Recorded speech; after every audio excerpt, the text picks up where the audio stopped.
Paris Olympics 2024 3 अगस्त को इस tournament से, इस मेगा इवेंट से शूटिंग में एक और मेडल की उम्मीद थी। अभी तक शूटिंग में 3 मेडल आ चुके हैं, जिनमें से 2 मनु भाकर लेके आई।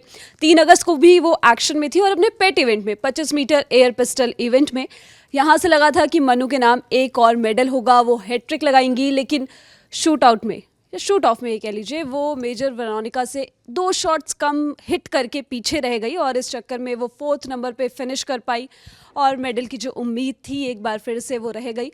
इससे मुझे एक चीज़ याद आती है, एक बात कही थी मनु ने स्पोर्ट्स स्टार से कि अगर मैं एक और मेडल ना ला पाई तो प्लीज़ डिसअपॉइंट मत होइएगा, क्योंकि मनु ऑलरेडी शूटिंग में 2 मेडल लेके आ चुकी है। इंडिया के लिए 2 ब्रॉन्ज जीते, जो किसी ने एक्सपेक्ट नहीं किया था। वो भी अपने आप में एक बड़ी बात है। हाँ, बड़ी बात है, लेकिन ये पिस्टल शूटिंग का जो ये हिस्सा है रैपिड फायर वाला, इसमें कुछ कह नहीं सकते आप, क्योंकि आपके हाथ में ज़्यादा चीज़ें होती नहीं हैं। आप 5 राउंड आपको शूट करने होते हैं बैक टू बैक, और उसमें क्या होगा ये कोई नहीं जानता, क्योंकि बस ज़रा सी आपका टारगेट से हल्का सा आप 1 मिलीमीटर भी इधर उधर गए तो आपको पॉइंट्स नहीं मिलते हैं। 10.2 या उससे ऊपर आपको शूट करना ही पड़ता है, यानी आपका हर शॉट परफेक्ट होना चाहिए। 5 के 5 शॉट अगर आप परफेक्ट मार पाएंगे तो आपके लिए बेस्ट रहेगा। लेकिन यहाँ पर हल्की सी गड़बड़ हुई। मनु लगातार टॉप 3 में चल रही थी, बल्कि दूसरे नंबर पर भी थी काफ़ी देर तक, लेकिन लास्ट में जब शूट ऑफ का टाइम आया तो वहाँ पर हल्का सा गड़बड़ हुआ। लेकिन फिर समस्या हुई कि 10.2 से नीचे का कुछ भी काउंट नहीं होता इसमें। एक बात बताइए कि जैसे एयर पिस्टल था, ठीक, 10 मीटर वाला, उसमें आपके पास एक चीज़ हम देख रहे थे कि जब ये पूरे मैचेस चल रहे थे, एक बैरिकेडिंग लगा रखी थी। वो किस लिए होती है? ये वाली इंडोर में हो रही थी, वो वाली आउटडोर में हो रही थी, तो इसकी वजह से भी हो सकता है। ये वाला फॉर्मेट इंडोर है तो इसमें हवा का ज़्यादा अंतर आता नहीं, और उसका एक कारण ये भी हो सकता है कि जब आप फायर करते हैं तो शेल्स जो छिटकते हैं वो इधर उधर दूसरे एथलीट्स को लग के उनका ध्यान भंग कर सकते हैं, तो इससे बचने के लिए भी कोशिश की जाती है कि बीच में एक बैरियर रहे। और 25 मीटर ऑब्वियसली 10 मीटर 25 मीटर में डिफरेंस होता है, लेकिन हमने ये चीज़ देखी थी कि 10 मीटर में आपके पॉइंट्स काउंट होते थे। 10.2 का शूट कर रहे हैं आप, 9.9 का शूट कर रहे हैं, तो उस चीज़ का डिफरेंस होता था।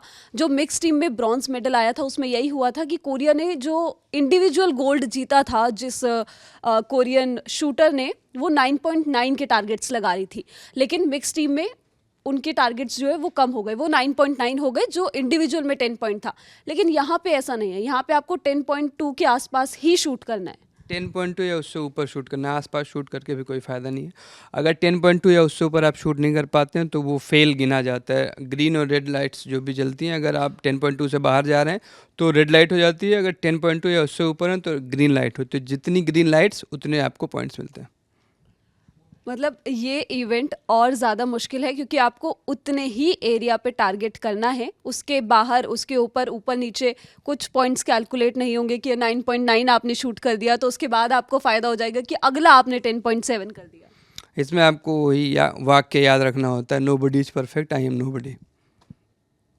अगर आप परफेक्ट नहीं है तो फिर ये इवेंट आपके लिए नहीं है। मनु काफ़ी देर तक परफेक्ट रही, लेकिन अंतर जब इतना छोटा सा हो तो वहाँ पे दिक्कत हो जाती है। और कोई बात नहीं, वेल फॉट मनु ने बहुत बढ़िया खेला, और पर्सनली कुछ ही हारें सेलिब्रेट करता हूँ मैं, उनमें से एक है ये, क्योंकि मनु लास्ट तक टिकी रही। और फिर जब आप शूट ऑफ में जाते हो तो फिर आपके हाथ में ज़्यादा कुछ बचता नहीं है, क्योंकि एक गलत शॉट, एक 10.2 से दूर का शॉट, और सब कुछ खत्म हो गया। मेजर वेरोनिका के साथ भाग्य रहा। हमने देखा स्कोरिंग में मनु भाकर एक लंबे वक्त तक उनसे ऊपर रही। फिर कमेंटेटर भी बीच में कंफ्यूज हुए कि शूट ऑफ में मनु नहीं जा रही, उनको लगा कि ब्रॉन्ज मेडल कंफर्म हो गया, इतना करीबी मुकाबला था। लेकिन अंत में शूट ऑफ में गया और शूट ऑफ में मनु भाकर चूक गई कहना जाती होगी, क्योंकि 2 ब्रॉन्ज मेडल लेके वो लड़की लौट रही है, जो आज तक कोई कर नहीं पाया था। तो वेल प्लेड मनु भाकर, बड़ा अच्छा लगा आपको देखकर। और ये एक चीज़ ये भी थी कि मनु भाकर, जैसा आपने बोला, लगातार नंबर 3 नंबर 2 पे चल रही थी। 7th स्टैंडिंग तक वो नंबर 2 पर थी, और उसके बाद मेजर वेरोनिका जब मनु के साथ शूट ऑफ में आई तो उससे पहले जो मेजर वेरोनिका ने शूट्स किए थे वो काफ़ी मिस हो रहे थे। लेकिन जैसे ही वो शूट आउट में आई तो मनु के साथ मैच एकदम बराबर का हो गया। एक बार को ऐसा लगा कि मनु लीड में आ गई थी पहले पॉइंट के साथ, जब उन्होंने मिस किया था मेजर वेरोनिका ने। हाँ लगा था, लेकिन ये है कि मेजर वेरोनिका हो गई या फिर और बाकी जो शूटर्स जो भी खेल रही थी, एक हल्का सा आपको प्लस पॉइंट प्लस माइनस हो जाता है। कई बार प्रेशर में होता है ना कि आप चूक जाते हैं, तो खैर जाती होगी यार, मनु को चूकना कैसे कह सकते हैं, 2 ब्रॉन्ज मेडल किसी ने अचीव नहीं किया। इस इवेंट में ज़्यादा उम्मीद थी क्योंकि ये उनका पेट इवेंट है, इसलिए मैं आपकी निराशा समझ सकता हूँ गरिमा। लेकिन हमारी लड़की बहुत अच्छा खेल के आ रही है और हमें सेलिब्रेट करना चाहिए। और उम्मीद है कि अभी तो सिर्फ 22 साल की हैं, शूटिंग में तो आप 70-80 जब तक आपकी आंखें खुल रही हैं, हाथ काँप नहीं रहे हैं, तब तक आप खेल सकते हैं।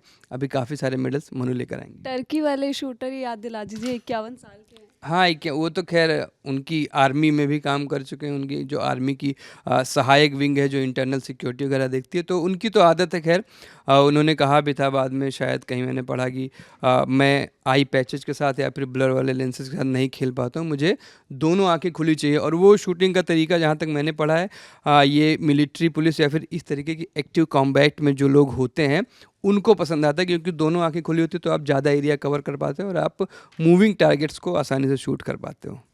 बिल्कुल, लेकिन कोई बात नहीं, एक मेडल चूक गई मनु भाकर एक मेडल से, लेकिन 2 मेडल्स उन्होंने अपने नाम करे हैं 10 metre individual air pistol event में और 10 मीटर मिक्स्ड इवेंट में एयर पिस्टल।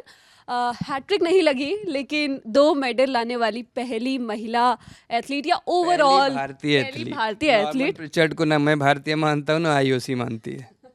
पहली भारतीय एथलीट बन गई हैं जो एक इवेंट में, एक ओलंपिक्स में 2 मेडल्स लेके आई है। लेकिन इससे अलग थोड़ा सा और डिस्कशन, पहली भारतीय हैं जो किसी भी ओलंपिक्स के 3 फाइनल्स में खेली एक ही एडिशन में। इससे पहले सिर्फ ये भी ऐड ऑन कर बिंद्रा खेले थे, लेकिन वो 3 अलग अलग ओलंपिक्स में खेले थे। ये लड़की आपकी एक ओलंपिक में 3 फाइनल्स खेल के आ रही है, तो ये मॉन्यूमेंटल अचीवमेंट है। मुझे लगता है कि ये 1983 के वर्ल्ड कप से बड़ा है। और हर इवेंट में ऐसा परफॉर्म करना कि आप मेडल के लिए ही आए हो, आप यहाँ से जीत के ही जाओगे। हाँ, और वो भी तब जब टोक्यो के बाद क्या कुछ नहीं कहा गया था। जो सीजनल फैंस हैं जो 4 साल में एक बार जागते हैं, उन्होंने क्या कुछ नहीं कहा कि कुछ नहीं हो पाता, ऐसे नहीं वैसे नहीं, पिस्टल कैसे मल फंक्शन। आपने क्या कहा था? मैंने कुछ नहीं कहा था क्योंकि मुझे पता था। आपने टूर्नामेंट इवेंट शुरू होने से पहले मैंने कहा था कि शूटिंग में एक भी मेडल नहीं आएगा, शूटिंग वाले फ्रॉड है। मैं एक्सेप्ट कर रहा हूँ, क्योंकि जब आप लगातार ओलंपिक्स में 2 ओलंपिक्स पे, देखिए जब से मैं पैशनेटली ओलंपिक्स फॉलो कर रहा हूँ, आप कुछ नहीं जीत पा रहे थे। तो मतलब हो सकता है कि मैं भावुक रहा हूँ या फिर ओवर इवेल्युएट कर लिया मैंने, लेकिन मैंने कहा था और मैं इसके लिए माफ़ी भी मांग रहा हूँ क्योंकि 2 मेडल्स आ चुके हैं, 3 मेडल्स आ चुके हैं, 3 ब्रॉन्ज आ चुके हैं। तो तीनों उसी में ही हमारे शूटर्स जो हैं उन्होंने बहुत बढ़िया किया। ये आप देखिए किसी ने एक्सपेक्ट नहीं किया, शूटिंग में इतने मेडल्स किसी ने एक्सपेक्ट नहीं किए थे, तो ये मेडल्स आए। और मनु भाकर की जो कहानी है कमाल की है, वो भी आपको ललन टॉप पर मिलेगी। जिस तरीके से श्रीमद् भगवत गीता की शरण में वो गई पिछले ओलंपिक्स के बाद, जसपाल राणा के साथ जो भी उनके विवाद रहे, फिर जसपाल राणा वापस आते हैं और आपको 2 मेडल्स जिता के जाते हैं। खैर जैसा कि गंभीर जी कहते हैं कि एक छक्के से वर्ल्ड कप नहीं जीते थे, तो सिर्फ एक कोच से नहीं जीते, लेकिन हाँ जसपाल राणा का रोल है इसमें और ये कमाल की अचीवमेंट है।